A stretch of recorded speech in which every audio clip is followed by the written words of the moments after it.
Back on the radio here, I've just burned out a little felt disc to cover up the hole so that nothing gets stuck in the voice coil, and we use some UV cure adhesive to set that in place.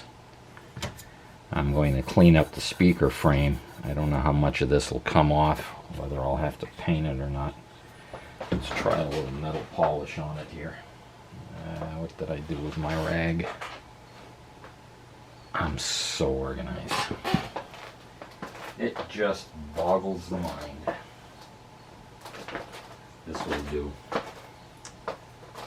Good grief.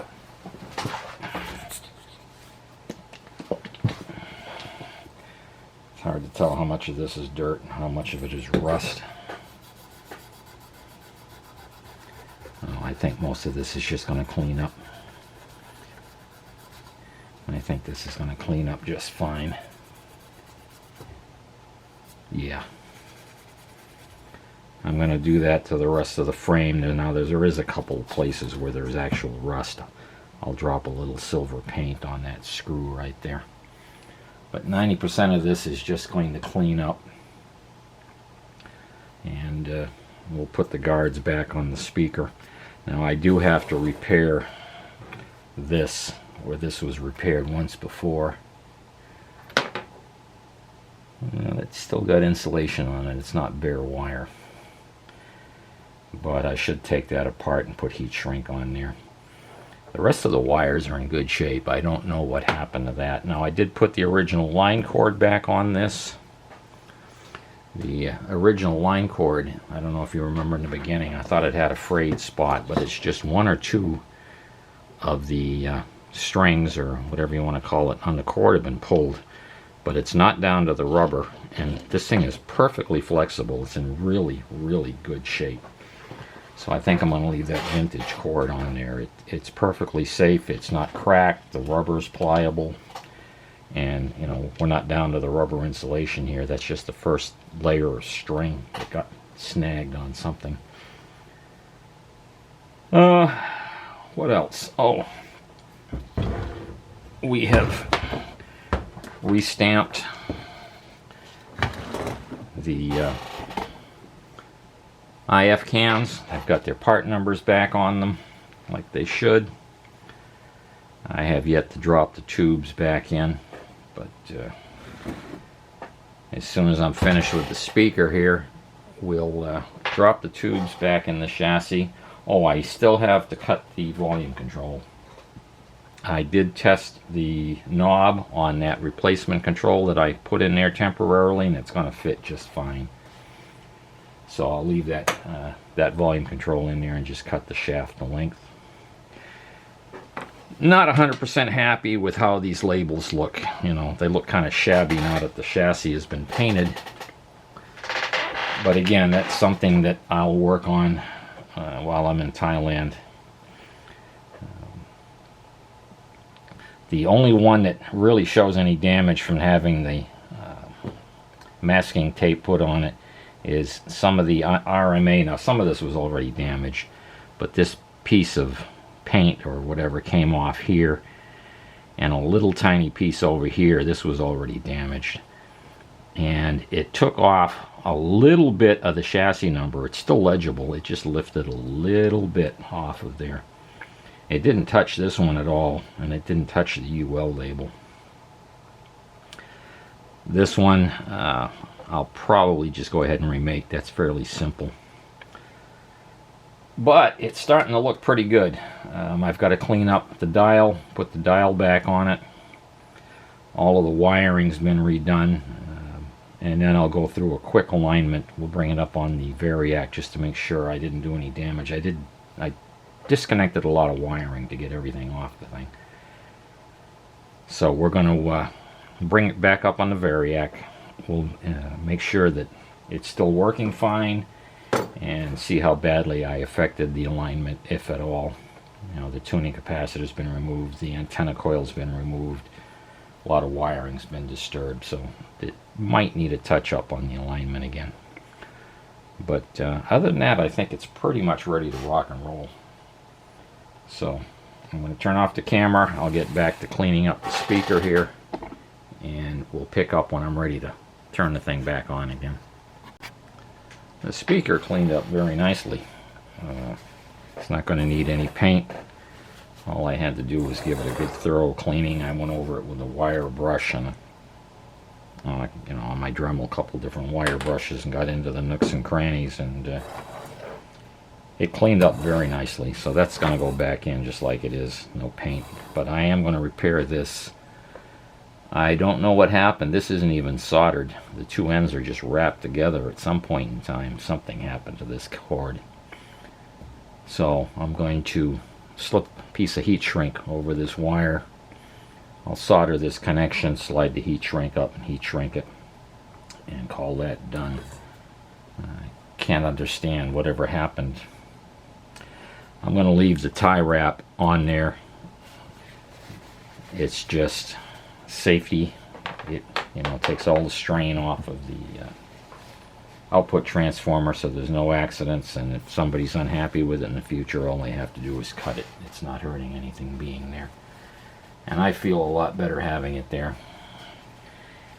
That way there's no disasters. And we don't have to send that off to David Tipton to be rewound. Hi, Dave. So that's where that stands. I'm going to repair that wire, put the guards back on the speaker, and go back to the radio itself. That's been repaired. I put an extremely generous overlap on the heat shrink, about 1.5 inches on each side of the solder joint, just to keep the woven cotton contained so that it won't unravel. It had started to unravel outside that. It wasn't even tape. It was almost like somebody put some kind of insulating putty on there, because I squeezed it with a pair of pliers and it just crumbled into pieces that weren't tape. It was, I don't know how to describe it. It was almost like you see that epoxy that you knead and put around, you know, leaking pipe or something. It was like almost like that. But of course they didn't have those epoxies back then. That was really an old fix, and it wasn't even soldered. Must be an interesting story. I wish the radio could talk and tell me what happened. I guess it's time for hero or zero moment. We've got everything wired back up, plugged in. I've got an antenna on it for now, but the signal generator has been, well, I turned that on this morning when I came down here. And I've got it set for 600 kilohertz. And it's been, right now it's 9 hertz off. Close enough to 600 kilohertz for the girls I go out with. We're on the Variac with the dim bulb in the dim bulb position. Again, I had so much wiring disconnected, I wasn't going to just plug this thing in and fire it up. So I don't know how much of this I can get in frame at the same time here.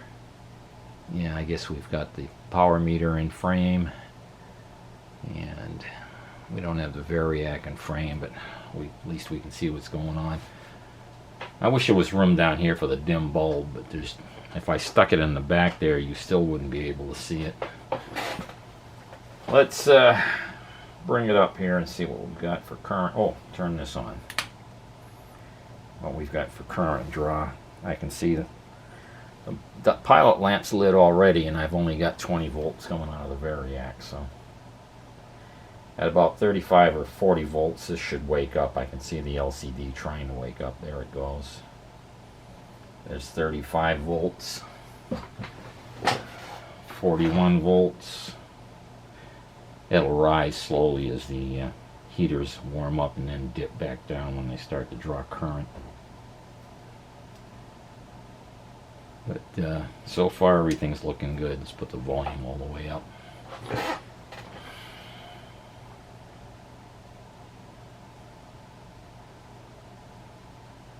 Alright, there's 50 volts, 57 volts. and I won't expect anything until at least 75, 80 volts, but I'm just watching current draw at the moment. 130 milliamperes. That's probably right in your view, isn't it? Alright, looks good there. Let's bring it up. There's 90 volts. I'm getting brave. 90 volts on the Variac, 84 here because it's dropping through the bulb slightly. Okay, I can hear the audio amp working. Getting louder as the heaters come up. We do have an antenna on it. So far the current draw looks fine. 120 on the Variac, 100 through the dim bulb. Oh, I hear a radio station. 610. With David Jones, Civil Liberties Attorney, former counsel for President Donald J. Trump. Let me go back to another issue. And just what we wanted not to hear. Okay, I am going to disconnect the external antenna and connect the signal generator through the attenuator. Look how nice and shiny these are. I took them apart, cleaned them up, resoldered them. I'm such a good boy. He's a good boy. And let's see here, turn on modulation.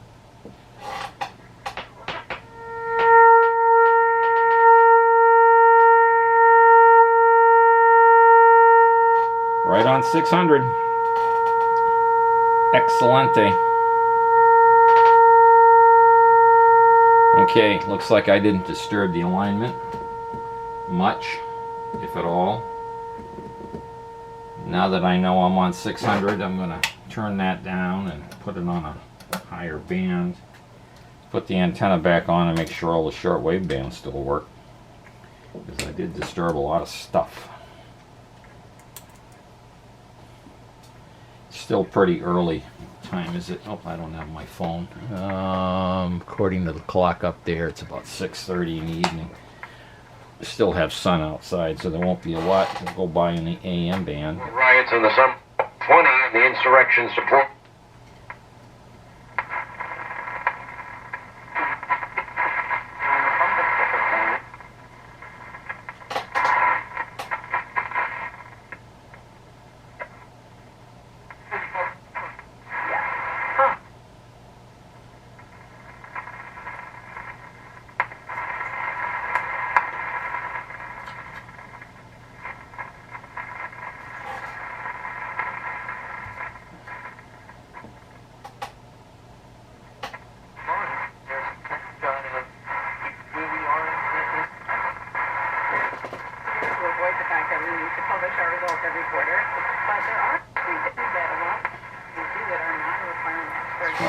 Shortwave bands here. I don't think we're going to get anything this time of day. And the reason why that's so important is because we don't want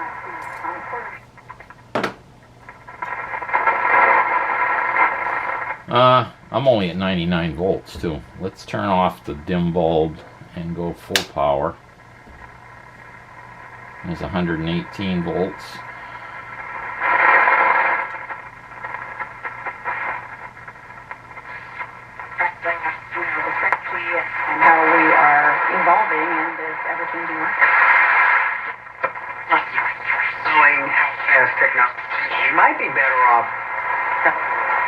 Getting the kit. All right, let's. I should just put a knob on there.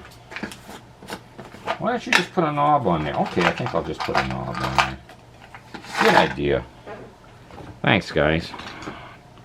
Everything works. Everything's back where it should be.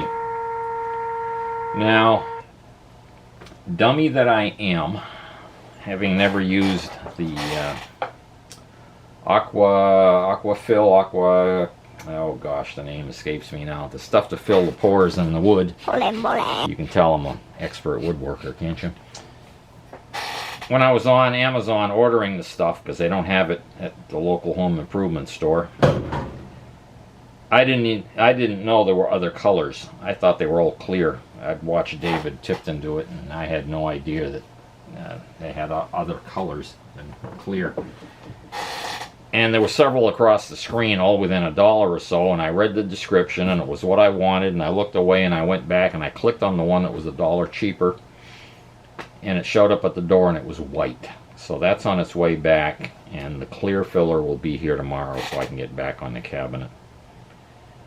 But I'm going to put a pause in here, shut this down, and we'll pick it back up when I start putting sealer on the cabinet. Anybody got any ideas what to do about this dial? I've cleaned most of the black oxidation off that was on there. The more I clean it, the shinier it gets, and I don't want it shiny. And I thought about putting a clear on there, that, you know, a dull clear, one that's not shiny. What's the word I'm trying to come up with? Not a semi-gloss, flat texture clear lacquer. But I don't know what's going to happen to all the paint on the numbers when I do that, and it scares me. I don't want it, because I'll never get this back the way it looks, or the way it's supposed to look. And I actually started to rub one of the little arrows off here, so I stopped. I said, no, I'm not cleaning any more of this.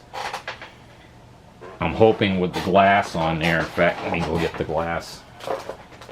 It may not even be noticeable that it's shiny down there.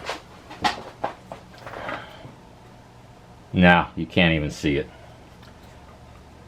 Most of it's going to be hidden from view.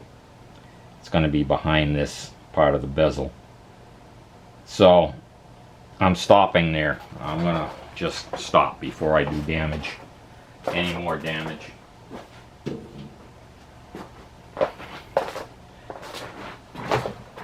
And I'm going to let this radio sit here and warm up for 45 minutes or an hour. Let everything settle down in the set, and I'll dial in the alignment again. Just tweak the oscillators is all it's going to need. The IF will be fine. That wasn't disturbed. This radio had been on for a long time when I did the alignment last time. But it's off a little bit, and we'll make that correction after it's warmed up fully. You saw when we started, it was up here on 600, and now it's come down here. And that's perfectly normal for these sets as they warm up. Those of us who grew up with these radios know that, you know, for the first hour or two you were chasing the station with them. No PLLs back in the time these were built. Okay, I'm going to just pause this here and get on with it. Okay, in the last clip, I said that I was just going to go ahead and do the alignment offline, but this is the next day, and I said I should come down here, turn everything on early, let it stabilize, and should take you guys through the alignment one more time. And if we look up here and you look at the frequency counter, right now it's reading 1 hertz high for 600 kilohertz. Let me zoom in on that. Yeah, 1 hertz. Oops, now it's dead on. And 1 hertz. So it's, you know, pretty close, pretty darn close. Now this, everything's been down here running for about, 2.5 hours, I guess, 2.5, 3 hours.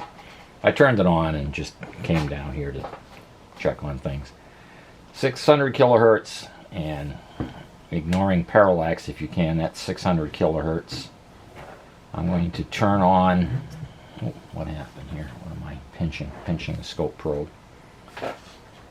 I'm going to turn on the modulation so you can see it on the scope.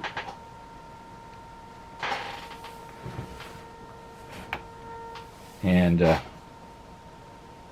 we're right on the money. I haven't touched anything. All I did is let everything take a thorough warm up. And it's sitting there at 600 hertz. Now I'm going to look at the second harmonic, which would be 1200.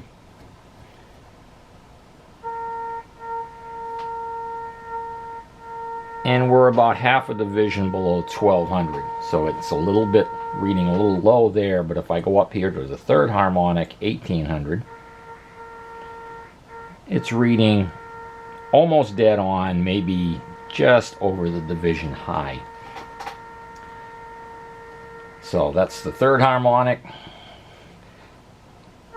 second harmonic, and the fundamental down here. So there's nothing wrong with the alignment. It hasn't even moved, which kind of surprises me, to be honest, with everything that I disturbed. Now, the little discrepancy we see here at 1200, that can be fixed easily enough. Well, not easily enough. It's time consuming. You've probably noticed on tuning capacitors, the plates have splits in them. Well, those splits are there so that at the factory they can bend the plates in and out a little bit and alter the capacitance of that portion of the capacitor. And that's what you do here, is you go inside, and I really don't even have access to it in the radio. They probably do it on a test fixture in the factory. I don't have access to get in there to the plates. I could guess at it, but I'm not going to do that. They bend the plates in and out so that the capacitor tracks across the whole dial. But that's so close for an AM radio, you know, because the 1800, it's on the mark. The needle is like halfway off the black tick on the dial, and down here you can see that I'm trying to do this so you don't have any parallax. There's the 1200, and the 600 is dead on. Perfect. So dead on, a little low, a little high. You're not going to get it any better than that without going to heroic efforts, and for a radio like this, it really isn't worth it. Yeah, I'll get that scope probe out of there. So that's all I'm going to do. I'm not going to touch the alignment. As far as I'm concerned, it's close enough. I could check the other shortwave bands, but if that one's correct, we haven't disturbed any of the trimmer caps. We should be fine. So, moving on, I'm hoping that shortly here the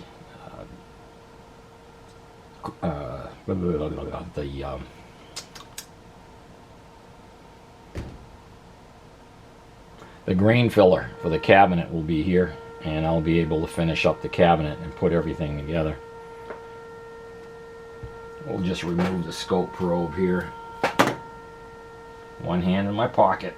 I'm in danger. There we go. That's out of there. Now I can flip this thing back down. So that shows you how much these things move, because yesterday when we looked at this, 600 was down here. It was a full division off, but just letting it sit here for a couple of hours, it stabilized and come right back, you know, right back into the alignment we had the other day. To be expected. There's no phase lock loops in these sets. It's simply a LC oscillator, and they drift with temperature. As they warm up, capacitor plates move closer and further apart. Coils expand and contract. They are going to move. It's just the fact of life for these sets. Anything with just a straight LC combination. Boy, I'm really happy with those grommets. They're nice and stiff and yet pliable. That worked out well. Okay, until the grain filler gets here, there's not much more to do. I got curious. I said I'm tired of not having a decent antenna down here. So I ran a wire outside, hooked it up to the remnants of a feed line for what used to be a 160 meter dipole, but it goes about, I don't know, 90 feet up on a tree, so it's a twin lead. I tied the wire that's here to, went out, you know, with the rest of my coaxes. And holy cow, did this radio wake up. There's 610. Now bear in mind, it's afternoon. It's like 2 in the afternoon now. Energy, stamina, strength. That's what we see in nature, and that's...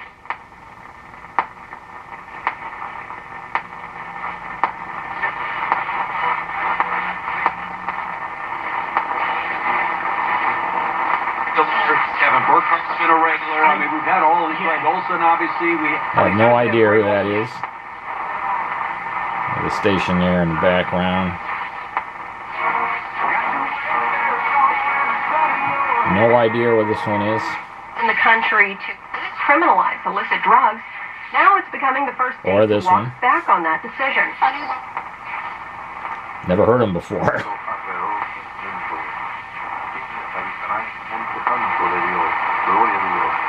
No idea. Now 1200, I don't know.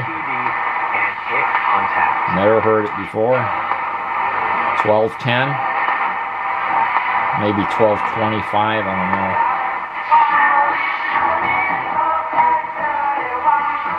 And I thought this was 1250. That's 1250. New Hampshire's Oldies 92.9. San Francisco to WGAM. Two oldie stations right next to one another. 2 in 1. Don't know, no idea who they are. There's another one. If you've been affected by betrayal and emotional That's 1370. pornography, WFVA. 1400, I don't know. Never heard it before. about this, it's all under the penalty, and you have to cooperate. Well, Another one. 1410, no idea. unexpected surcharges, hidden fees, or complex rate structures. It's just 1450. cost-effective, and 1500.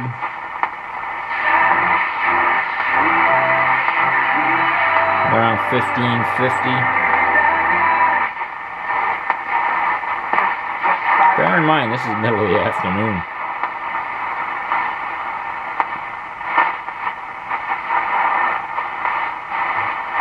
I guess that does it. But there's a bunch of stations in there I've never received here before. That's incredible. Okay, just figured I'd share that. Maybe I'll turn it on tonight when the shortwave bands are active. Cabinet work is getting close. Now, I wasn't happy with the color that was in here. It was just too garish. So, I redid it. I went out and bought something that was much darker. It's not an eggshell, but it's got more of a brown tint than the white, and I'm much happier with the way those look. They're not just glaringly, harshly white. I've got, let's see, I've got like 5 coats of stain and 4 coats of clear on here and 3 coats of the aqua fill for the grain. Now, it had been stained. I put the aqua coat, let it dry, sanded it, lost some of the stain, so I restained it, put some more aqua coat, sanded it, lost some stain, restained it. Each time filling in the grain, and after 3 coats it looked like I had it. It looked like it was done. I put a final coat of stain and everything looked good. Then I put 3 good heavy coats of clear on top of that. And I'll be damned if the grain didn't come through in a couple places again. Now, I've had a theory for a long time that David Tipton has been using alien technology to get his cabinets finished because they come out so beautiful all the time. And I was thinking about reporting him to the CIA. And he read my mind somehow and sent me an email and said, you know, don't get frustrated. He said sometimes I have to do mine 3 times. And I said, he read my mind. He knew I was going to report him, and I was wondering how he did it. And then it dawned on me it was probably something to do with that Aussie radio right here that he sent me. There's probably alien tech inside of that as well. But I'm ahead of you now, David. I'm wearing my tinfoil hat, and you won't be able to read my mind anymore. So, just keep that in mind. Seriously, I just get so crazy doing this stuff. I'm going to have to try some more aqua coat and a couple couple extra coats of clear, and I have to go over these anyway. There's a little bit of an edge where the tape, where the masking was. Now I tried a couple of different things on the tape to keep it from bleeding, and there's a couple of bleed spots where the paint went underneath. I've got to clean up. Not bad. It's pretty easy to do with a pick. I had been using the 3M. Oh, here it is. Well, this is Scotch. Yeah, 3M Scotch. I had been using this stuff, and while I was in the store, home improvement store, picking up the paint, I spotted this frog tape.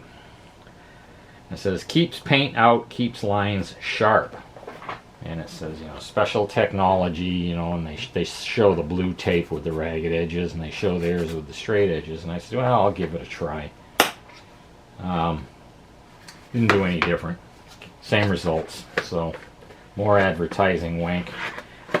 I'm not saying it's bad tape, but I didn't have any better results with this than I did with the 3M stuff. And I think this stuff was like $1 more a roll. Nothing wrong with it. I mean, you know, it's perfectly adequate, but I just didn't have any better results than I did with the 3M stuff. But I'll go over this. I'll probably try some 4/0 steel wool. I've got a few dust specks. Now the top, these two edges here are just as silky smooth as can be, but this, I can see the grain, all of the grain in the top still. So I'll have to do some more work there, some more sanding. I'll probably go over that with some 6 or 800 and give it a couple more coats of clear and see what happens. But we're zeroing in on it. A little bit of sanding, get rid of the roughness where the paint, you know, where the edges are on the paint.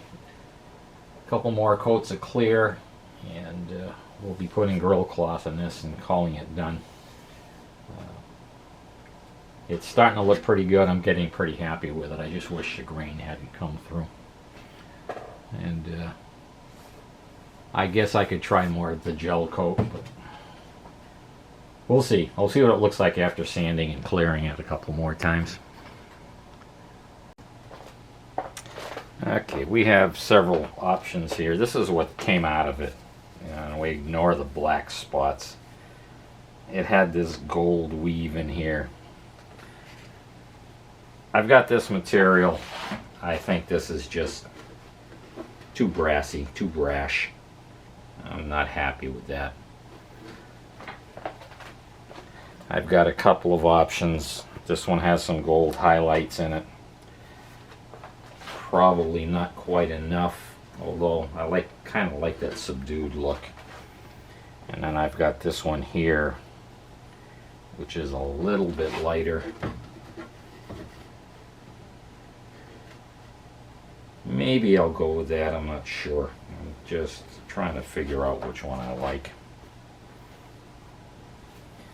I think just this looks a lot richer, I think is the word I'm going, you know, it just looks a lot classier, probably. So I think that's what I'm going to go with.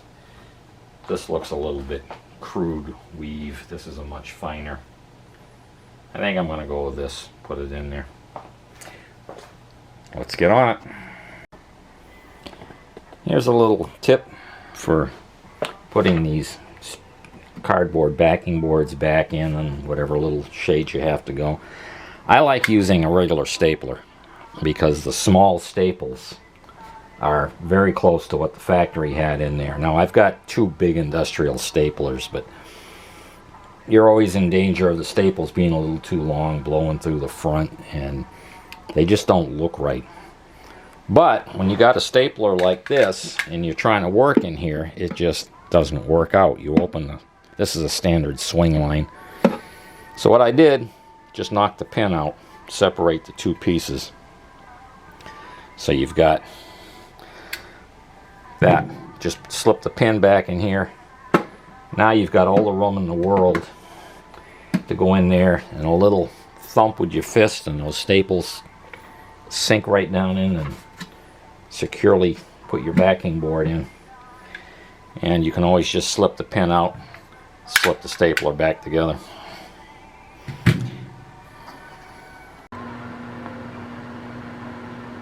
The following program will be interrupted for any important war bulletins.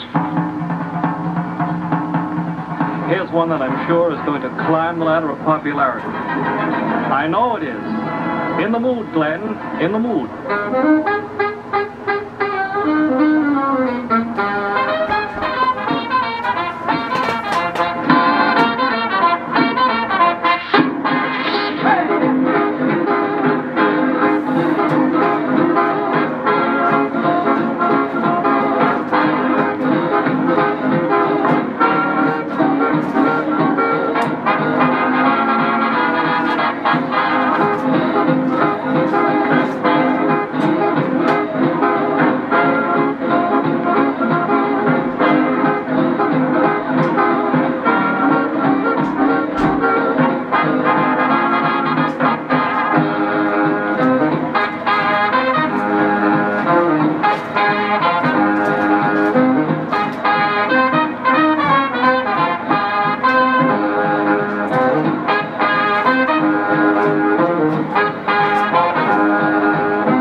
Well, there we have it, the final iteration.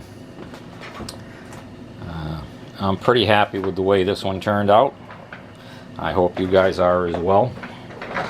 I am glad I made the decision to go with the gold on the screws here because it matches the two brass highlights that are above the knobs and the brass dial face. The grill cloth, while a little bit less gold colored than the original, I think matches well. It looks a little richer, I think, a little bit more sophisticated. And the finish, I'm reasonably happy with the finish. There's one or two spots when I get it out in the bright light I can see where there's one place here and a little spot up on the top where the grain still came through, but it's not real noticeable. I am not up to David Tipton standards yet. We're working on it, David. I'm coming for you. And there's the set from the rear. I still have to try to reproduce these while I'm over in Thailand. Now this originally had some rubber spacers underneath it. I 3D printed a couple of spacers that fit the length of the chassis so that they're easier to deal with to get in and out. They were only in there to raise the chassis up because the control shafts were dragging on the holes through the cabinet. The chassis sat too low, or they didn't put the holes in the right place. We replaced the missing screw here.